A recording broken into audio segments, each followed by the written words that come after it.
जय हो बाबा बर्फानी, दे सबको अन्न पानी। दोस्तों, मैं उम्मीद करती हूँ कि आप सब अच्छे होंगे। आज मैं लेकर आई हूँ आपके लिए बहुत ही खास और इन्फॉर्मेटिव वीडियो। दोस्तों, आपको पता है कि बाबा अमरनाथ यात्रा 2025 के लिए रजिस्ट्रेशन स्टार्ट हो गए हैं और बहुत से भक्त ऐसे हैं जिनको समझ नहीं आ रहा कि किस रूट से यात्रा करें, या फिर यात्रा तो करने के लिए आपने प्लानिंग कर ली है रूट की, लेकिन आपको नहीं पता कि किस रूट पर कौन कौन सी सुविधाएं उपलब्ध हैं। तो आपकी इस प्रॉब्लम का कंप्लीट सॉल्यूशन है ये वीडियो, जिसमें मैं बात करूंगी कंप्लीट कंपैरिजन की बालटाल और पहलगाम दोनों ही रूट का, जिससे आप इजीली चुनाव कर पाएँ कि किस रास्ते से जाना है और किस रास्ते से आपको वापस आना है, और फिर उसी हिसाब से आप अपनी यात्रा प्लान कर लें। दोस्तों, बात चाहे पैदल ट्रैक की हो या हेलीकॉप्टर से यात्रा की या फिर यात्रा में होने वाले बजट की, जानेंगे किस रूट से कितना टाइम लगेगा यात्रा को पूरा करने में और कहां पर क्या क्या सुविधा आपको मिलेगी दोनों रूट्स पर।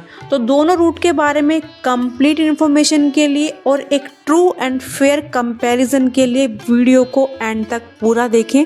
तो चलिए स्टार्ट करते हैं वीडियो।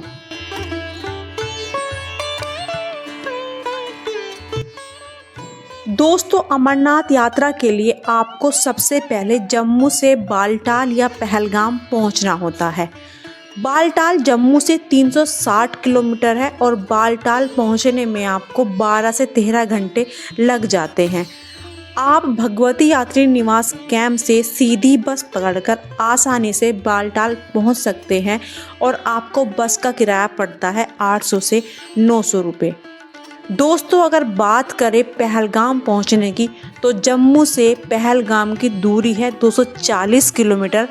आप यहां भी पहुंचने के लिए भगवती यात्री निवास कैंप जो कि जम्मू में है, वहां से सीधी बस पकड़कर 8 से 9 घंटे में पहलगाम पहुंच जाएंगे और इसका किराया आपको देना पड़ेगा 600 से 700 रुपये। तो अगर जम्मू से बालटाल या पहलगाम पहुंचने में टाइम और पैसे की बात करें, तो पहलगाम पहुंचना ज़्यादा इकोनॉमिकल और कन्वीनियंट रहेगा इन कंपैरिजन टू बालटाल। दोस्तों, बालटाल में आपको रुकने के लिए ज़्यादा ऑप्शन नहीं मिलते। केवल बेस कैंप पर ही आपको रुकने के लिए टेंट की फैसिलिटी मिलती है। वहीं बात करें पहलगाम रूट की, तो वहाँ स्टे के लिए आपके पास किसी भी तरह के ऑप्शन की कोई कमी नहीं है। पहलगाम से लेकर पंचतरणी तक आपको हर पड़ाव पर टेंट मिल जाएंगे। तो अगर स्टे ऑप्शन के लिहाज से देखा जाए तो पहलगाम आपके लिए अच्छा विकल्प रहेगा। दोस्तों, बात करें ट्रैक की, तो अगर आप बालटाल से पैदल यात्रा करते हैं तो आपको बहुत ही स्टीप, बहुत ही खड़ी चढ़ाई देखने को मिलती है, जो कि चढ़ने के लिए आपकी फ़िटनेस बहुत अच्छी होनी चाहिए, या फिर जो लोग रेगुलर ट्रैक करते हैं उनके लिए ये चढ़ाई आसान रहती है। पर जो बुज़ुर्ग हैं और या जिनकी फ़िटनेस अच्छी नहीं है, उनको इस यात्रा को बालटाल रूट से करने में बहुत ज़्यादा परेशानियों का सामना करना पड़ता है, क्योंकि ये 14 किलोमीटर की बिल्कुल खड़ी चढ़ाई होती है। वहीं पहलगाम पुराना रास्ता है और बहुत सालों से यात्रा के लिए यूज़ किया जा रहा है। ये रूट लंबा है, पर आप धीरे धीरे आराम से चढ़ते हुए इस यात्रा को पूरा कर लेते हैं और यहाँ पर बहुत सारे आपको आराम करने के विकल्प मिल जाते हैं। तो अगर डिफ़िकल्टी लेवल को देखते हुए हम देखें कि बालटाल या पहलगाम में से कौन सा ऑप्शन बेटर है, तो मैं कहना चाहूँगी कि पहलगाम बेटर ऑप्शन है पैदल यात्रा के लिए। दोस्तों, बालटाल का रास्ता रिवर और ग्लेशियर को पार करते हुए जाता है, पर यहाँ पर बहुत सारे जो बर्फ़ के पहाड़ हैं वो नहीं हैं, और उसकी वजह से आपका जो रास्ता है वो धूल मिट्टी से भरा होता है और आपको यहाँ पर ऊबड़ खाबड़ रास्ते का सामना करना पड़ता है। पर बालटाल के रास्ते पर आपको एक ही दिन में दर्शन करके वापसी करना संभव रहता है। वहीं पहलगाम यात्रा के दौरान आपको बहुत सारे व्यू देखने को मिलते हैं, जिसमें शेषनाग लेक है, गणेश टॉप है, पंचतरणी है, जो देखने में बहुत ज़्यादा सुंदर हैं। आपको झरने, ग्लेशियर ये सब देखने को मिलते हैं and you will witness everything on this traditional route. पर यहाँ आपको चंदनवाड़ी से शेषनाग एक दिन, शेषनाग से पंचतरणी दूसरा दिन और तीसरा दिन पंचतरणी से गुफा में जाके आपको दर्शन होते हैं। फिर वापसी में आपको एक दिन कहीं ना कहीं स्टे करना होता है। तो पहलगाम से यात्रा करने में आपको 4 से 5 दिन लग जाते हैं। तो दोस्तों अगर टाइम के हिसाब से देखा जाए तो बालटाल रूट शॉर्ट है इन कंपैरिजन टू पहलगाम, और आपके पास अगर समय की कमी है तो आप कम समय में बालटाल से अपनी यात्रा पूरी कर सकते हैं।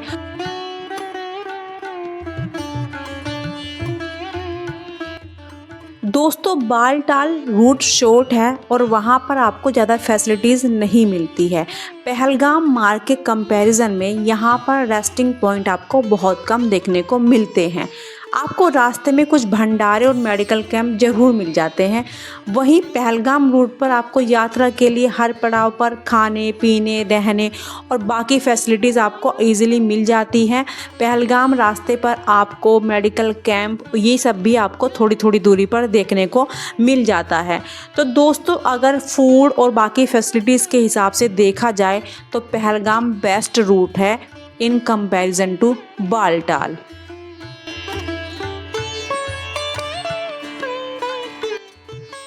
दोस्तों आप अगर हेलीकॉप्टर से यात्रा करना चाहते हैं तो बालटाल से पंचतरणी तक हेलीकॉप्टर से जाने में लगभग 10 मिनट का टाइम लगता है।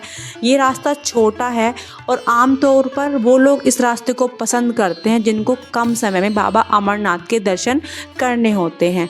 पहलगाम से पंचतरणी तक हेलीकॉप्टर की सवारी लगभग 20 मिनट का समय लेती है क्योंकि ये रास्ता लंबा है। दोस्तों अगर आपने बालटाल के रास्ते से यात्रा करनी है तो आपको नीलगित हेलीपैड पहुंचना होगा, जो बालटाल बेस कैंप से 12 किलोमीटर पहले पड़ता है। आपको वहीं से हेलीकॉप्टर मिलेगा। दोस्तों अगर आप भगवती यात्री निवास से बस लेकर आ रहे हैं तो बस आपको बालटाल बेस कैंप छोड़ती है। बालटाल बेस कैंप से आपको हेलीपैड पहुंचने के लिए यात्रा के दौरान बस या टैक्सीज मिल जाती हैं। वहीं पहलगाम रूट से अगर आप यात्रा करना चाहते हैं तो आपको पहलगाम हेलीपैड पहुंचना होता है, जो कि पहलगाम बेस कैंप से मात्र 3 किलोमीटर की दूरी पर है और जहां आप इजीली पैदल भी जा सकते हैं क्योंकि चढ़ाई नहीं है और रास्ता एकदम प्लेन है। आपको इसी हेलीपैड से हेलीकॉप्टर मिलता है। अगर आप ये यात्रा हेलीकॉप्टर से करना चाहते हैं तो बालटाल रूट आपके लिए बहुत अच्छा रहेगा क्योंकि इसमें आपका समय और पैसा दोनों ही कम लगेंगे।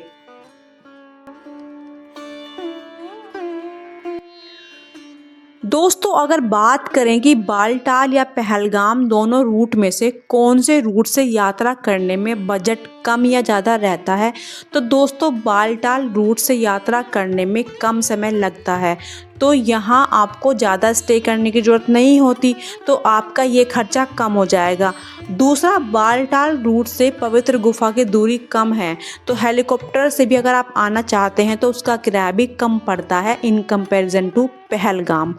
वहीं पहलगाम रूट से यात्रा करने में आपको 4 से 5 दिन लग जाते हैं, जिसमें आपको रास्ते में स्टे करने का खर्चा ज़्यादा पड़ता है और बाबा अमरनाथ की दूरी भी पहलगाम वाले रूट से ज़्यादा है, तो यहाँ हेलीकॉप्टर चार्जेस भी ज़्यादा पड़ेंगे आपको। तो अगर बजट के हिसाब से देखा जाए तो बालटाल वाले रूट से जम्मू तक तकरीबन 3 से 4 हज़ार रुपये आपके लग जाते हैं और पहलगाम वाले रूट से 5 से 6 हज़ार रुपये आपके लगते हैं। तो दोस्तों अगर बजट के हिसाब से देखा जाए तो बालटाल रूट कम एक्सपेंसिव है और आपके बजट को कंट्रोल करता है।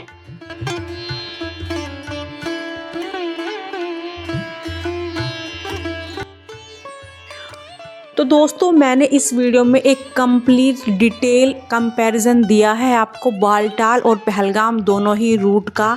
दोस्तों अगर बात करें कि इन दोनों में से कौन सा रूट ज़्यादा अच्छा है, तो दोस्तों ये डिपेंड करता है आपकी फ़िज़िकल फ़िटनेस पर, आपके पास जो यात्रा के लिए समय है उस पर, और आपकी क्या चॉइस है, आपको कौन सा रूट अच्छा लगता है उस पर। तो दोस्तों आप अपने हिसाब से अपनी कंडीशन, अपनी फ़िज़िकल फ़िटनेस, अपनी टाइम की अवेलेबिलिटी, इन सब पॉइंट्स को ध्यान में रखकर अपना जो यात्रा का बजट है उसको भी ध्यान में रखकर आप अपने रास्ते का चुनाव कर लें और आपको जो भी सही लगे उस रास्ते से बाबा जी के दर्शन के लिए ज़रूर आएँ।